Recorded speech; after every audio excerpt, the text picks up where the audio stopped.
할렐루야, 반갑습니다. 하나님께서 오늘 우리에게 주시는 말씀은 마태복음 3장입니다. 마태복음 3장 1절에서 4절까지 말씀입니다. 그때에 세례 요한이 이르러 유대 광야에서 전파하여 말하되 회개하라, 천국이 가까워왔느니라 하였으니 그는 선지자 이사야를 통하여 말씀하신 자라. 일러스되 광야에 외치는 자의 소리가 있어 이르되 너희는 주의 길을 준비하라, 그가 오실 길을 곧게 하라 하였느니라. 이 요한은 낙타털 옷을 입고 허리에 가죽띠를 띠고 음식은 메뚜기와 석청이었더라. 아멘. 오늘 설교 제목은 이겁니다. 여자가 낳은 자 중에 가장 큰 자라는 제목으로 같이 하나님 말씀 나눌 수 있도록 하겠습니다. 요즘 저희 첫째 아들 7살인데요. 첫째 아이가 자주 부르는 노래가 있습니다. 그게 뭐냐면 한국을 빛낸 100명의 위인들이라는 노래입니다. 이 노래가 참 듣다 보면 대단한 게 우리나라 역사 가운데 정말 중요한 분들 있잖아요. 중요한 분들을 아주 간략하게 정말로 한 문장, 어떤 문장도 되지 않나요? 뭐 한 어구 정도 되는 걸로 그냥 정리해버립니다. 여러분들은 우리나라 가운데 존경하시는 인물들 어떤 분들이 떠오르시나요? 뭐 광개토대왕, 뭐 이순신, 뭐 안중근 이런 분들 다 알고 계시잖아요.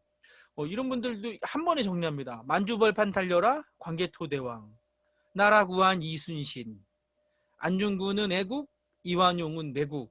정말로 간략하게 딱 정합니다. 한마디로 이 사람은 이런 분이야 라고 말해주고 있는 거죠. 혹시 여러분은요, 여러분이 어떤 사람으로 불려지고 싶으신가요? 이근현 하면 어떤 사람이 돼야 할까요? 여러분의 이름이 누구라고 불려지기 원하십니까? 오늘 성경 3장 1절은 이렇게 얘기를 합니다. 그때의 세례 요한이 이르러 유대 광야에서 전파하여 말하되. 아멘. 마태복음 3장 1절 그때에라고 말로 시작하는데요. 앞에 2장과 연결되는 거죠. 그럼 그때가 언제냐면요. 마태복음 1장, 2장은요. 예수님께서 이 땅에 오셨다라는 말을 하고 있어요. 그러니까 예수님이 오셨을 때에라는 거죠. 예수님이 오시고 나서 이어지는 거예요. 예수님이 오셨을 때 그때 딱 한 사람이 나타났다는 거예요. 그 사람의 이름은 요한입니다. 요한. 이 요한은요, 물로 세례를 주었던 사람이라고 해서 세례 요한이라는 이름으로 불렸습니다. 이게 다른 요한과 비교되는 거예요. 비교가 아니라 구분되는 거죠. 예를 들면 예수님의 제자 요한 있죠. 예수님의 제자, 사랑받았던 그 제자 요한과 구분하기 위해서 이름을 세례 요한이라고 불렀습니다. 그런데 이 요한이 어디 갔었냐 하면요, 광야로 갔다고 합니다. 광야. 그런데 이게 유대 광야예요. 어떤가요? 정말 별로 가보고 싶지 않아요. 그냥 사막이고요. 뜨거울 것 같고요. 물이 없고요. 힘들 것 같아요. 한 100m만 걸어가도 지칠 것 같은 그런 곳인 것 같아요. 그런데 여기 가면요, 이렇게 골짜기들이 있고요. 여기는 엔게디 폭포입니다. 여러분들 알고 계시죠? 다윗이 사울을 피해서 숨어 있었던 곳 중 한 곳, 유대 광야 중에 엔게디 폭포입니다. 즉 유대 광야는요, 이렇게 정말로 아무것도 없을 것 같은 광야이지만 그 안에 뭐가 있어요? 오아시스도 있고요. 물이 가득했던, 폭포가 있었던 그런 곳이기도 합니다. 그런데 중요한 건 이 유대인들에게 이 광야라는 곳이 어디냐, 어떤 의미로 다가오냐는 것이죠. 유대인들에게 광야는요, 하나님을 만나는 장소입니다. 여러분 출애굽 알고 계시죠? 이스라엘 백성이 애굽, 이집트죠. 지금 말로는 이집트에서 종살이를 했었는데, 그때 이제 그 이집트에 살다가 나오는 이야기가 출애굽기라는 이야기예요. 이 이야기에 보면 출애굽을 한 백성들이 보면요, 40년간 광야에서 삶을 살아가요. 그 내용이 이제 민수기죠. 광야에서 살았던 삶을 좀 이렇게 잘 나타내주는 책이 바로 민수기입니다. 그런데 어쨌든 40년 동안 이스라엘 백성이 광야에 있으면서 하나님과 동행했다는 거예요. 다윗 여러분 알고 계시죠? 다윗도 아까 말씀드렸던 것처럼 이 유대 광야에서 그리고 마온 광야 뭐 다른 광야를 계속해서 돌아다니면서 도망 다녔고 피해 있었고 피하는 가운데 하나님을 만났다는 거예요. 그러니까 고난이 있는 곳이에요. 그런데 그곳은 어때요? 하나님을 만났던 곳이라는 거예요. 여러분 엘리야 선지자 알고 있죠? 이세벨의 그 두려운 속에 이세벨이 주는 두려움을 뒤로 하고 어디로 가냐면요, 광야로 갑니다. 이 광야로 들어가서 엘리야도 하나님의 말씀을 듣죠. 그러니까 즉 광야는요 이스라엘 백성에게 고난이 있는 곳이지만 하나님의 말씀이 선포되는 장소입니다. 그런데 여러분 사실 하나님의 말씀이 아무리 선포되고 하나님의 말씀이 있는 곳이라고 해도 여러분 여기 가고 싶으신가요? 한 번 정도 뭐 그냥 자동차 타고 여행 지나간다고 하면 한 번쯤 가볼 수 있을 것 같은데 저는 그곳에 가서 살라고 하면 썩 잘 모르겠어요. 첫 번째 물이 걱정되죠. 마실 물, 씻을 물. 그런데 그 물 걱정뿐만이 아니라 사람이 먹어야 하잖아요. 음식 걱정도 되고요. 먹으면 반드시 가야 하는 곳이 있어요. 화장실이요. 초등학생 아이들까지만 해도 똥 얘기하면 다 웃고 좋아하는데 여러분들은 그렇진 않죠. 어쨌든 이 광야에서 삶을 살아간다는 건 화장실이 너무 걱정될 것 같아요. 여러분들 지금 우리가 현대에 살아가면서 가장 감사해야 될 게 뭐냐면요, 이 화장실 문화예요. 화장실. 중국 화장실 예전에 아주 대단했죠. 근데 지금은 많이 좋아졌습니다. 그렇죠. 뭐 화장실이 집집마다 있잖아요. 집 안에 있잖아요. 집 안에 하나뿐만 아니라 두 개 있는 집도 있죠. 뭐 정말 잘 사는 분, 부잣집은 세 개가 있기도 할 것 같아요. 근데 중요한 건 저 어릴 때만 해도요. 화장실이 집 밖에 있었어요. 집 밖에 있었고 그냥 공용 화장실이 있어요. 거기서 뭐 여러 집 사람들이 같이 썼었어요. 그리고 이렇게 깨끗하지도 않았어요. 때로는 저 어릴 때 진짜 어릴 때는요. 깡통 드럼통 있잖아요. 거기 위에다가 판자떼기 나무판 두 개를 깔고 거기서 볼일을 봤어요. 정말 그게 얼마 되지 않았다는 이야기라는 거죠. 이게 그럼 광야에서 이스라엘 백성이 40년간 살았을 때 저는 물 걱정도 물 걱정이지만 씻는 것도 걱정이지만 먹는 것도 걱정이지만 화장실은 어떻게 갔을까 이게 참 궁금합니다. 나중에 이스라엘 백성들 만나면 한번 물어보고 싶어요. 즉 어쨌든 제가 말씀드리고 싶은 건 이거예요. 광야는요 분명 하나님이 계신 곳이 맞습니다. 아멘. 그런데 가면 고난이 있고 어려운 곳이라는 거예요. 가고 싶지 않은 곳도 광야라는 것입니다. 그럼 요한이 지금 어디에 있어요? 광야에 있어요. 광야에서 무엇하고 있어요? 하나님의 말씀을 전파하고 있는 거예요. 근데 하나님이 그 요한이 전했던 말이 뭐냐면요. 회개하라 천국이 가까이 왔느니라 라는 말입니다. 첫 번째 회개하라는 거예요. 죄의 용서를 구하라는 거예요. 누구에게? 하나님께요. 여러분 죄가 뭐죠? 제가 지난주에 설명드렸던 것 같은데 죄가 뭔지 아시는 분이 있다면 제가 진짜 선물 드리고 싶어요. 죄가 뭐죠? 죄는요 하나님을 믿지 않는 것입니다.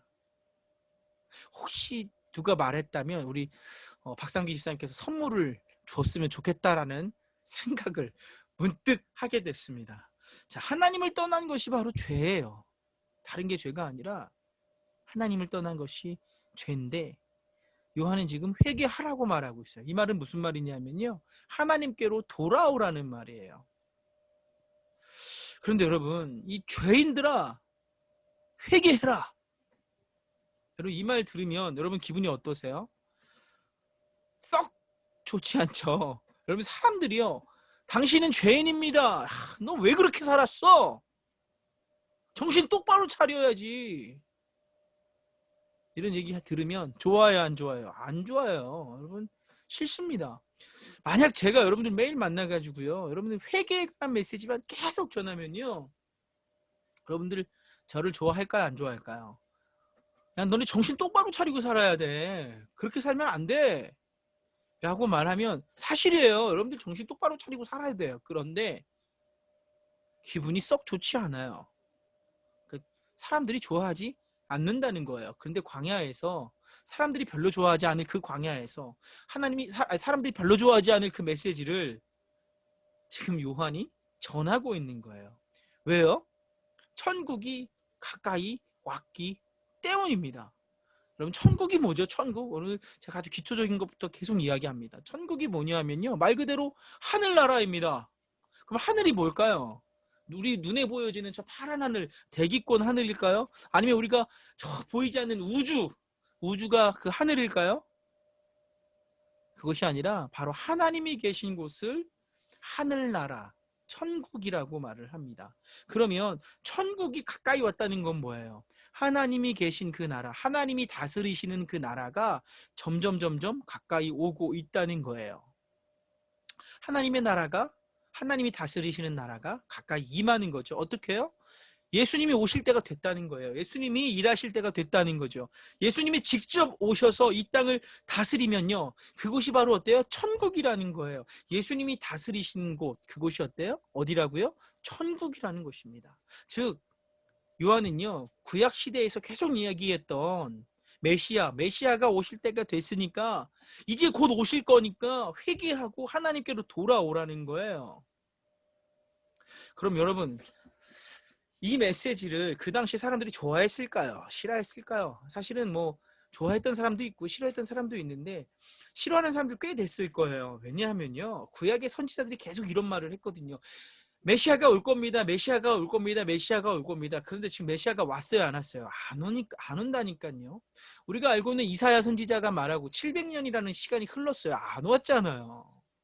정말 힘든 거예요. 이스라엘 백성들이 바벨론에 포로 갔다가 돌아왔는데 수백 년이 지났어요. 그런데 지금 어때요? 안 오는 거예요.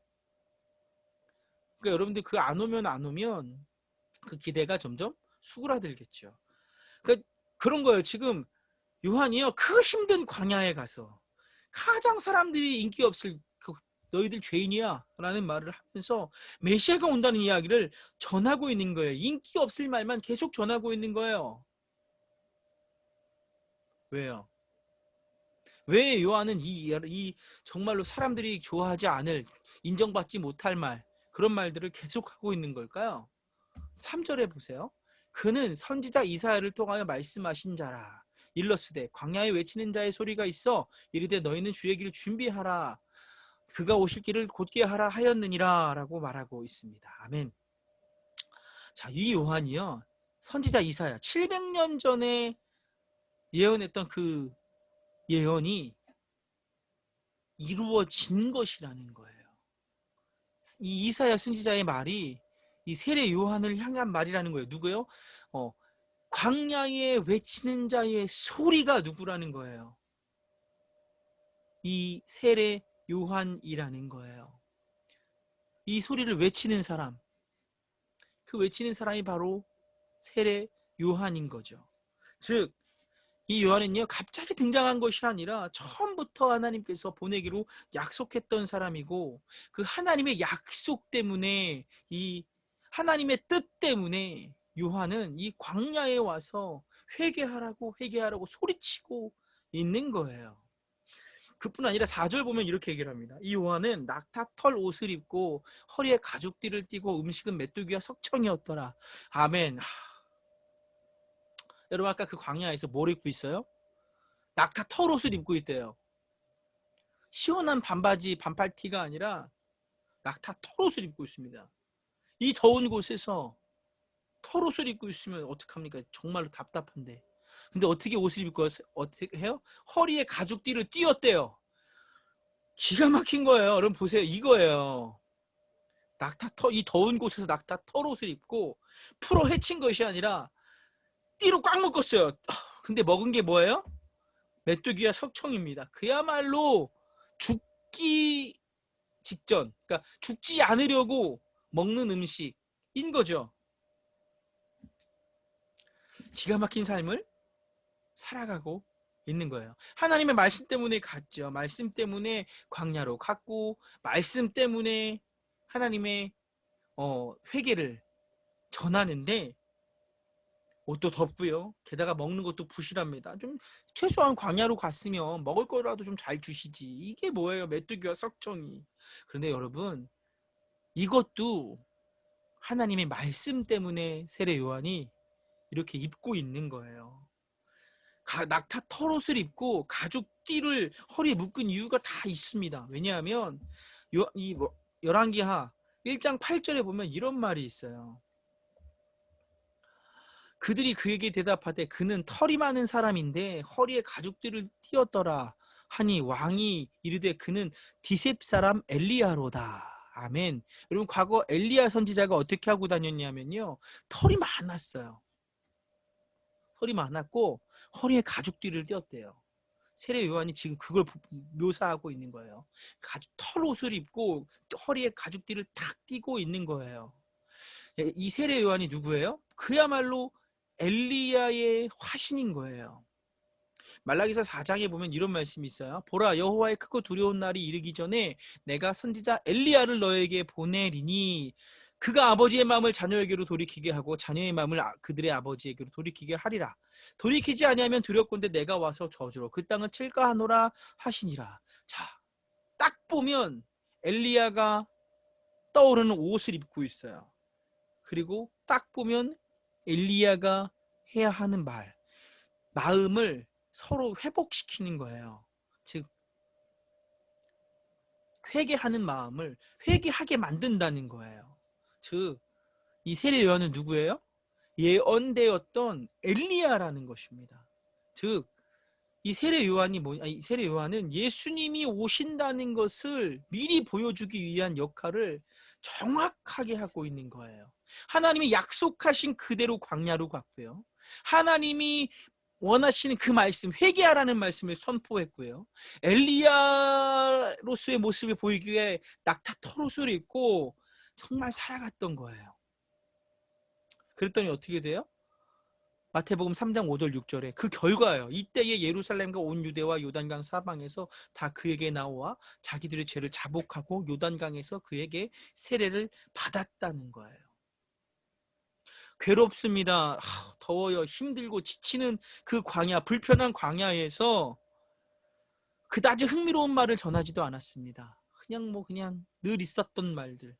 그런 말을 전했고, 사람들이 좋아할지 않을 회개하라는 말을 전했는데, 정말 예루살렘과 온 유대에서 요단강 사방에서 그에게 나와 정말 죄를 자복하고 회개하는 놀라운 일이 벌어지기 시작한 거예요. 세례를 받았다는 거예요. 정말 기적 같은 일이 벌어진 겁니다.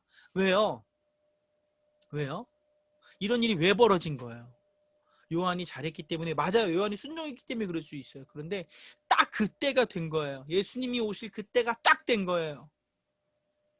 그 길에 정확하게 세례 요한이 순종한 거죠. 하나님이 하나님의 나라를 이루실 때가 정확하게 된 거예요. 그래서 여러분, 예수님이 이 세례 요한을 향해서 하는 평가가 이거예요. 마태복음 11장 11절에 내가 진실로 너에게 말하노니 여자가 낳은 자 중에 세례 요한보다 큰 이가 일어남이 없도다라고 말하고 있습니다. 여자가 낳은 자 중에 세례 요한이 어때요? 가장 큰 자라는 거예요. 여기서 가장 큰 자라는 표현은요, 가장 많은 은혜를 받은 사람을 뜻하고 있습니다. 즉, 이 세례 요한은요, 아브라함보다 큰 자라는 거예요. 아브라함보다 큰 은혜를 받았다는 거예요. 왜요? 이 세례 요한이요, 예수님을 직접 봤거든요. 예수님을 기준으로요, 신약과 구약이 나뉘어요. 예수님이 오시면서 신약 성경이 쓰여지죠. 그러면 구약 시대가 어디까지냐? 딱 세례 요한까지라는 거예요. 구약의 많은 사람들이 오리라 했던 그 예수님이 오셨잖아요. 그 마지막에 오리라 했던 사람이 세례 요한이고, 그 사람은 예수님을 봤어요. 즉, 구약 시대에서 가장 큰 은혜를 받은 사람이 누구냐면 예수님을 본 세례 요한이라는 거예요. 정말 큰 은혜를 받은 거죠. 그래서 여자가 낳은 자 중에 세례 요한보다 큰 이가 없다는 것입니다. 그런데 그러나가 중요해요. 천국에서는 극히 작은 자라도 그보다 크니라라고 말하고 있습니다. 자, 예수님이 오셨어요. 그것을 요한은 봤는데 요한은 예수 그리스도의 십자가 사건을 몰라요. 그냥 예수님이 오셨다. 하나님의 아들 예수님이 오셨어. 거기까지만이 끝인 거예요. 예수 그리스도의 십자가 은혜를 받은 사람은 누구예요? 바로 우리라는 거예요. 하나님의 나라에서는요, 정말 우리가 그보다 크다는 거예요. 더 큰 은혜를 받았다는 거예요. 요한이 정말로 하나님의 크신 능력에 의해서 미리 준비된 자로서 이렇게 와서 하나님의 뜻 가운데 살아갔지만 결국 여러분과 제가 받은 은혜보다는 적은 은혜를 받았다는 것입니다. 그런데 다시 한번 생각해 볼게요. 가장 적은 은혜를 받았는데 그가 어떻게 살았어요? 하나님의 말씀에 순종했어요. 광야에서 살았습니다. 낙타 털옷을 입고 살았고요. 가장 형편없는 음식을 먹으면서 살았습니다. 하나님께 순종하면서 하나님의 말씀을 선포하며 살았습니다. 그럼 여러분, 우리는 어떻게 살아야 할까요? 우리는 세례 요한보다 더 큰 은혜를 받은 사람이라니까요. 세례 요한은요, 정말 자기에게 맡겨진 일을 충성되게 함으로써 여자가 낳은 자 중에 최고로 큰 자다라는 칭호를 받았습니다. 그럼 여러분, 우리는 어떤 칭호를 받아야 할까요? 우리는요, 요한보다 더 큰 은혜를 받았잖아요. 여러분, 어떤 칭호를 받고 싶으십니까? 지금까지 아무런 생각이 없으셨을 수도 있어요. 근데 오늘 아마 저는요, 이런 소망을 갖습니다. 우리 모두가 어떠한 하나님에 대한 소망이 있었으면 좋겠다. 하나님, 내가 하나님 앞에 이런 사람이 되고 싶습니다라는 소망을 품었으면 좋겠다라는 생각을 합니다. 그리고 우리가 그런 소망을 얻으려면요, 어떻게 살아가야 할까요? 그런 칭호를 얻을 수 있도록 살아가야겠죠. 하나님의 말씀에 순종하며 하나님의 은혜를 깨닫고 하나님의 뜻대로 살아가는 것입니다. 그렇게 살아갈 수 있는 놀라운 은혜가 정말로 하나님, 난 이런 사람이 되고 싶습니다라는 그런 소망이 생기는 놀라운 시간이 오늘이 되기를 주의 이름으로 축복합니다. 다 같이 기도드리겠습니다. 사랑하는 하나님, 감사합니다. 하나님, 오늘도 하나님의 말씀을 주시고 우리가 우리 속에 소망을 품게 하시니 감사합니다. 세례 요한은 우리보다 적은 은혜를 받았지만 하나님의 말씀에 순종함으로 여자가 낳은 자 중에 가장 큰 자라는 칭호를 받았습니다. 하나님, 우리도 정말로 하나님이 주신 은혜를 기억하며 하나님께 순종하며 정말로 하나님이 주시는 칭호를 받는 자가 되고 싶습니다. 정말로 세 사람이 낳은 자 중에 가장 큰 자라는 그런 칭호를 우리도 받을 수 있도록 주님, 우리와 동행하여 주시옵소서. 예수님의 이름으로 기도드립니다. 아멘.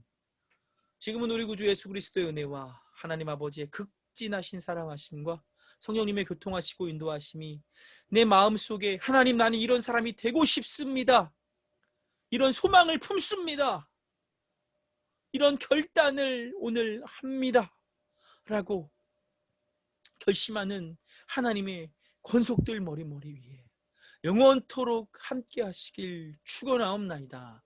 아멘. 하나님께 영광의 박수 올려드리겠습니다. 감사합니다.